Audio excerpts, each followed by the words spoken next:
checkers here.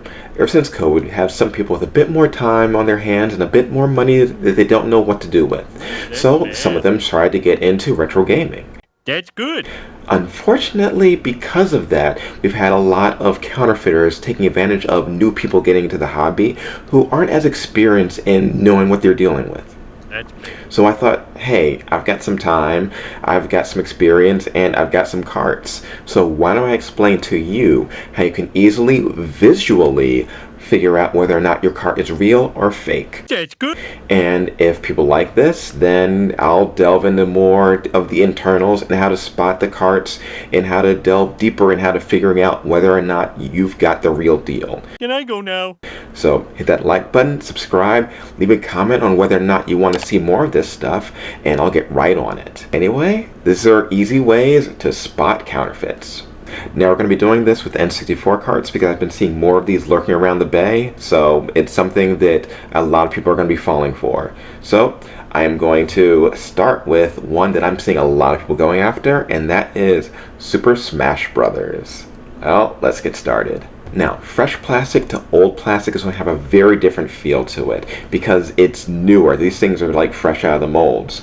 So they're going to be a lot squishier to the touch. If you can like place your fingers and press into it and it gives just a little bit too much, have a regular like cart that you know and you have tested and compare the squishiness. Now these are one of the things which you cannot really come across through the screen, but if you have a regular cart and you have one that you're suspecting, it's one of the things you can just feel the difference. There's also the texture to them. They are going to be slightly waxy in the way that they feel compared to a fresh one, compared to one that you already know and one you've experienced. Now another thing is there's going to be a lot of differences in the labels because the exact paper that was used for the labels, because most of those labels were papery. There were a couple of the plastic, but this is something you got to figure out by knowing what the original cart is, so that's not really going to be getting into. But what we will be getting into is the backs. Now, on the back of all of the Nintendo 64 carts, there's going to be a number that is molded into the plastic. So you can run your finger along it, and if you don't feel that number, or if you don't see that number indented onto the paper of the label on the back, then that right away, something is wrong. Now, something that a lot of people are going to mistake is the ESRB label. Now, this and this are two games that came out at the exact same time. They were released in 1999. Now, here's the thing. These were developed during 1998. And in 1998,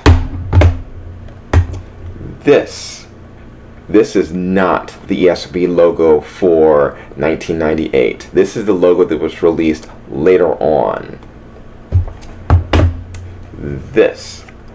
All video games released before 1999 had the pixelated open white for the ESRB label. So if you have a game pre-99 and the logo does not look like this, that's bam, it's wrong. So right here, this is another visual signifier of something being wrong in your cart. And lastly, this is something where if everything else fails, if all else fails, you check the back, you will see, focus, that these screws used for these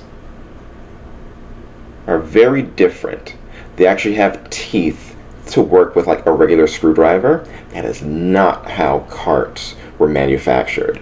The NES carts were solid, smooth balls. You need a special tool to actually get in at. So unless it has this, it's wrong. And for these, one last check.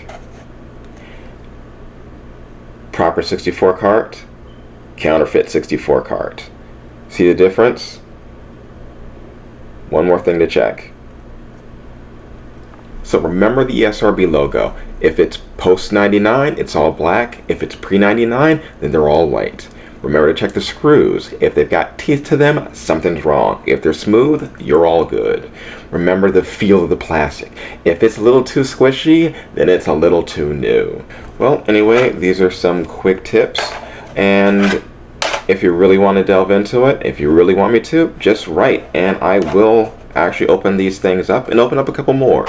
I'll do some Nintendo cards, I'll do some Game Boy stuff. Hey, it can be fun. And it'll help you to find the right things to purchase. And if you purchase something and this is what comes in, now you know that you need to send something back. Anyway, this is Keckers. Hope this helps. I'll see you next time. Bye-bye.